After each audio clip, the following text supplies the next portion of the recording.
आप सभी को मेरा नमस्कार।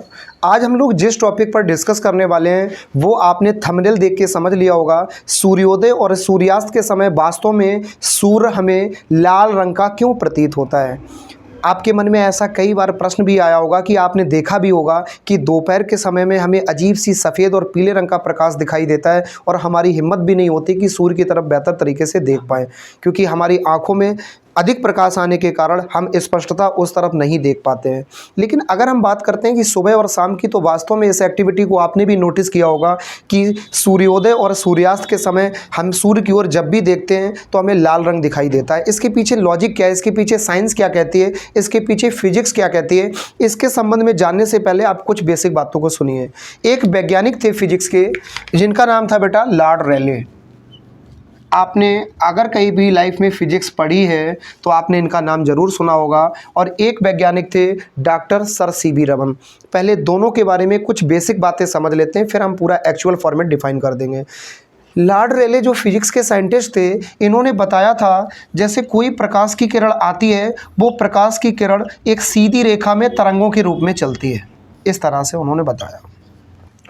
सीधी रेखा में तरंगों में चलने वाली ये किरण वायुमंडल में उपस्थित धूल मिट्टी के सूक्ष्म कणों से टकराती है और सूक्ष्म कणों से टकराने के पश्चात क्या होता है कि कुछ प्रकाश पृथ्वी की सतह की ओर आ जाता है, कुछ प्रकाश वापस सूर्य की ओर लौट जाता है और कुछ प्रकाश को ये कण स्वयं अवशोषित कर लेते हैं।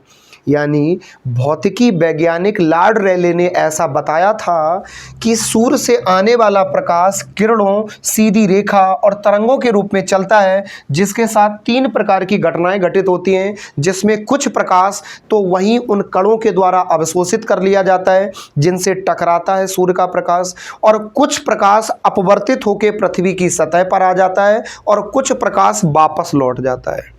लेकिन जो वापस लौटने वाला प्रकाश ऊपर है उसकी मात्रा अधिक होती है। इसीलिए आपने देखा होगा कि पृथ्वी की सतह पर प्रकाश आता तो है लेकिन ना के बराबर आता है और ऊपर देखने पर हमें अधिक चमक दिखाई देती है, जिसके कारण हम ऊपर अधिक समय तक नहीं देख पाते हैं। तो इसके साथ तीन प्रकार की घटनाएं घटित होती हैं।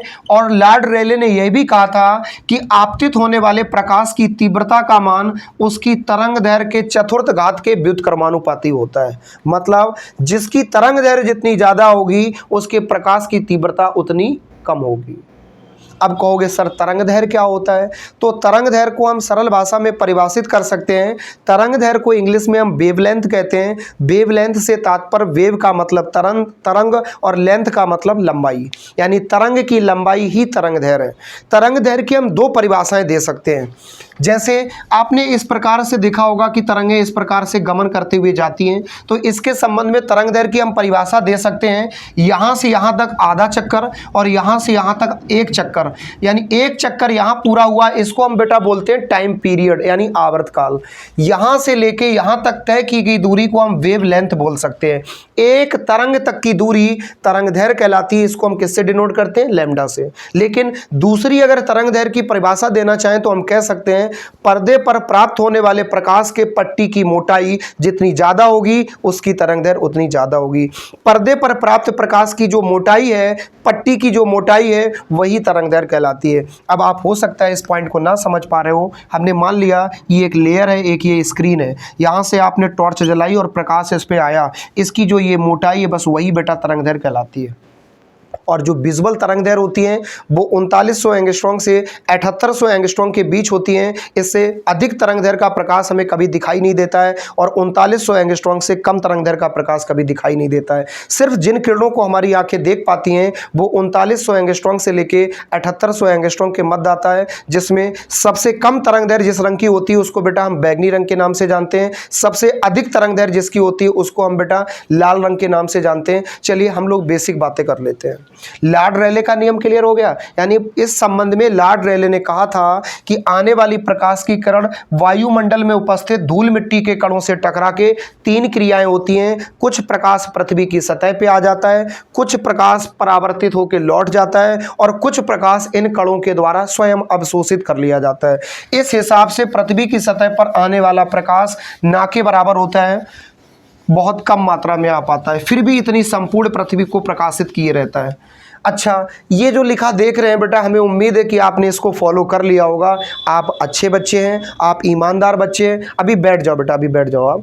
आप अच्छे बच्चे हैं, अभी ईमानदार बच्चे हैं, आप अच्छे पर्सन हैं। हमें उम्मीद है कि आपने सब्सक्राइब कर लिया होगा। लेकिन बेटा अगर हम बात करते हैं डॉक्टर सर सीवी रमन के बारे में, तो बेटा आपने इनका नाम तो सुना होगा। ये भारत के एक ऐसे विशेष वैज्ञानिक हैं जिन्होंने इस संबंध में अपने अनमोल विचार प्रस्तुत किए।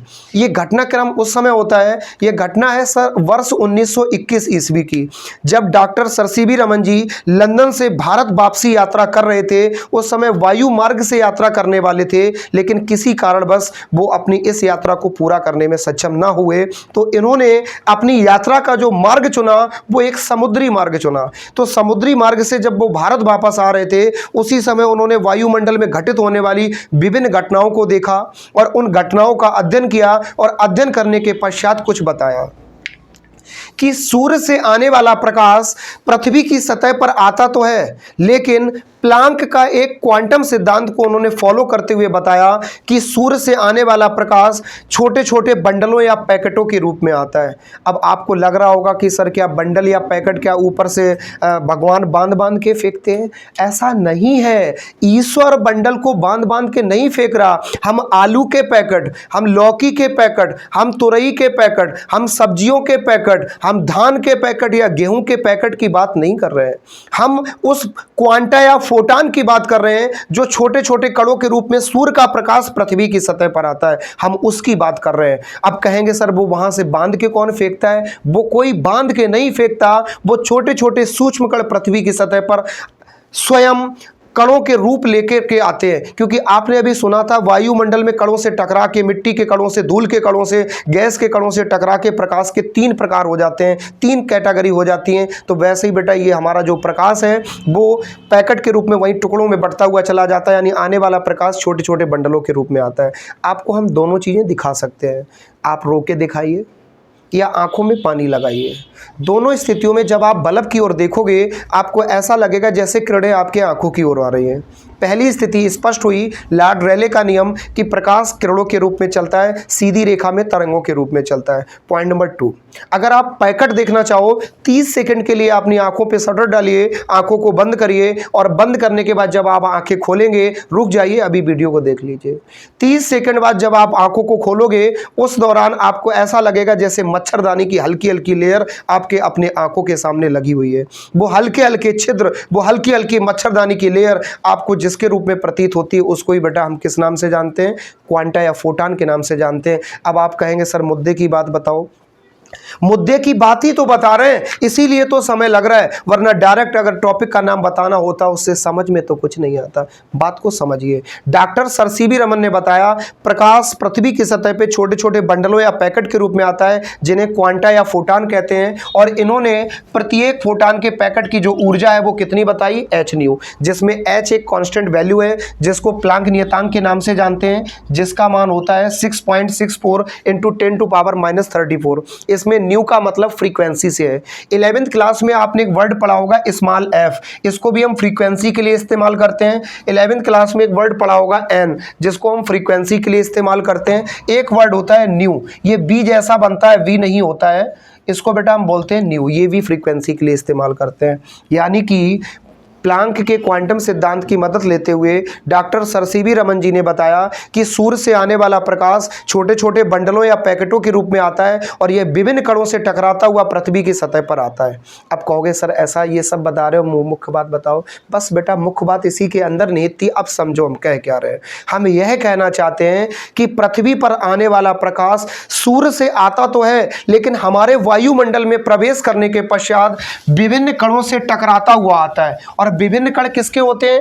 आपने पढ़ा है वायुमंडल विभिन्न गैसों का मिश्रण है। वायुमंडल में विभिन्न गैसें विलीन है। वायुमंडल में जो विभिन्न गैसें हैं, उन गैसों के कारण उन कणों के कारण, धूल मिट्टी के जो कण हैं उनसे टकराता हुआ प्रकाश जब आता है तो एक घटना घटित होती है जिसको हम कहते हैं स्कैटरिंग, दूसरे नाम से जानते हैं प्रकीर्णन, हिंदी शुद्ध हिंदी में कहते हैं फैलना, यानी प्रकाश का प्रकीर्णन, प्रकाश का फैलना, स्कैटरिंग ऑफ लाइट।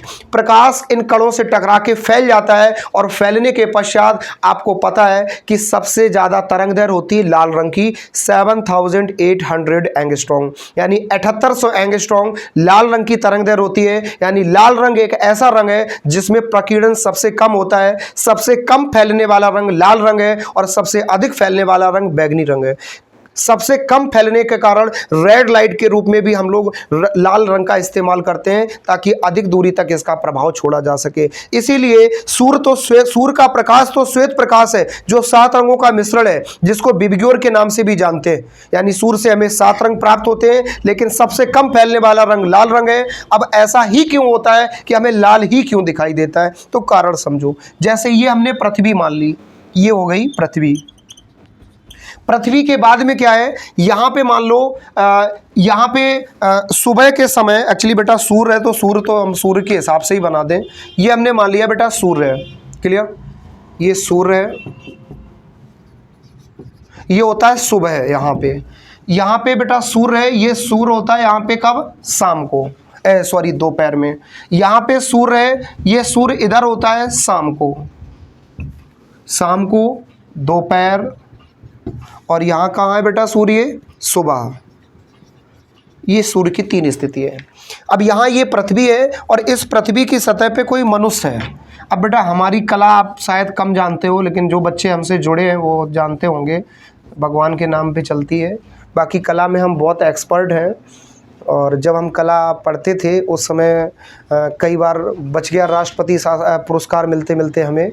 लेकिन आप अगर हमसे कंटिन्यू जुड़े रहे होंगे तो आप जानते होंगे कला हमारी कितनी बेहतर है। आप बर्दाश्त करने की क्षमता रखिए। इसको बेटा हमने मान लिया ये मनुष्य जो पृथ्वी की सतह पर खड़ा है और इसके पास आंखें भी है, एलो एलो एलो। अब इसके पास आंखें भी हैं। अब मान लो सुबह सुबह सूर्य क्षितिज पे होता है, यानी पृथ्वी तल के बहुत सम्मुख होता है, पास होता है, जिससे आने वाला प्रकाश वायुमंडल में उपस्थित धूल मिट्टी के सूक्ष्म कणों से टकरा के इस व्यक्ति तक पहुंचता है। बहुत ध्यान से समझना, सुबह प्रकाश इतने ढेर सारे कणों से टकरा के आता है, दोपहर में प्रकाश केवल वायुमंडल के कुछ कणों से टकरा के आ पाता है। इसके कारण दोपहर में हमें श्वेत प्रकाश दिखाई देता है, और शाम के समय में भी सूर्य क्षितिज के बहुत नज़दीक होता है, जो कि धूल मिट्टी के ये छोटे छोटे कणों से टकराते हुए आता है। शाम को आएगा, ऐसे आएगा, अधिक कणों से टकराता है, यानी प्रकीर्णन बहुत ज़्यादा होता है। सारे रंग रास्ते में फैल जाते हैं, बचा हुआ बेचारा इकलौता रंग हमें कौन सा दिखाई देता है, लाल रंग। यहाँ पे दोपहर के समय में वायुमंडल के छोटे छोटे कम कणों से टकराता है, इसलिए बेटा प्रकाश का प्रकीर्णन कम हो पाता है और पृथ्वी की सतह पर प्रकाश पर्याप्त मात्रा में पहुंच जाता है, इसलिए हमें श्वेत प्रकाश दिखाई देता है। सुबह भी क्षितिज के नजदीक होता है, यहां से यहां तक वायु जो प्रकाश जाता है वो वायुमंडल अधिक होने के कारण, जो वायुमंडल एटमॉस्फेयर अधिक होता है उसके कारण धूल मिट्टी के कणों से टकरा के, गैस के कणों से टकरा के अधिकांश प्रकाश परावर्तित हो जाता है। इसके कारण हमें जो प्रकाश है वो बेटा कैसा दिखाई देता है, लाल रंग का दिखाई देता है। यानी यहाँ पे लाल रंग का दिखता है और इधर श्वेत रंग का दिखता है, जिसका प्रमुख कारण है वायुमंडल में उपस्थित धूल मिट्टी के सूक्ष्म कण। इस घटना को बेटा प्रकाश का प्रकीर्णन यानी स्कैटरिंग ऑफ लाइट के नाम से जानते हैं, जिसको आपने पहले भी सुना होगा। प्रकाश का प्रकीर्णन क्या होता है, वायुमंडल में उपस्थित धूल मिट्टी के सूक्ष्म कणों से टकरा के अधिकांश प्रकाश का परावर्तित हो जाना ही प्रकाश का प्रकीर्णन है। प्रकीर्णन को बेटा दूसरे नाम से समझ लो फैलना, प्रकाश का फैल जाना ही प्रकीर्णन है। उम्मीद करते बेटा कॉन्सेप्ट समझ गए होंगे कि प्रकाश के प्रकीर्णन के कारण सूर्योदय और सूर्यास्त के समय सूर्य हमें लाल रंग का दिखाई देता है। अब बेटा हम एक आपसे बात कहना चाहते हैं, यदि आप बेहतर पढ़ना चाहते हैं, यदि आपके अंदर बेहतर सीखने का जुनून है, यदि आपका अपना कोई भाई है, यदि आपका अपना कोई मित्र है, यदि आपका अपना कोई स्टूडेंट है, यदि आपका अपना कोई परिचित है, यदि आप सच में कुछ बेहतर करना चाहते हैं, तो हम आपसे उम्मीद करते हैं, मेरा विचार है कि यदि आप हमसे जुड़ेंगे कभी आपको नुकसान नहीं होने देंगे। याद रखिए, आपके बेहतर के लिए हम 100% कार्य करने के लिए तैयार हैं, बशर्ते आपको एक कदम उठाने की जरूरत है। संबंधित छात्रों को हमसे जोड़ने की आवश्यकता है। आप कदम उठाइए, हम भी कार्य कर रहे हैं। उम्मीद करते हैं आप एक्शन जरूर लेंगे और परिणाम हम लेकर के आएंगे। रिजल्ट आपको अपने बोर्ड के परिणामों में दिखाई देगा। मिलते हैं एक ब्रेक के बाद। चैनल को सब्सक्राइब करना, वीडियो को लाइक करना, सगे संबंधियों के साथ साझा करना कभी ना भूलें। आपका शुभ हो। मिलते हैं ब्रेक के बाद।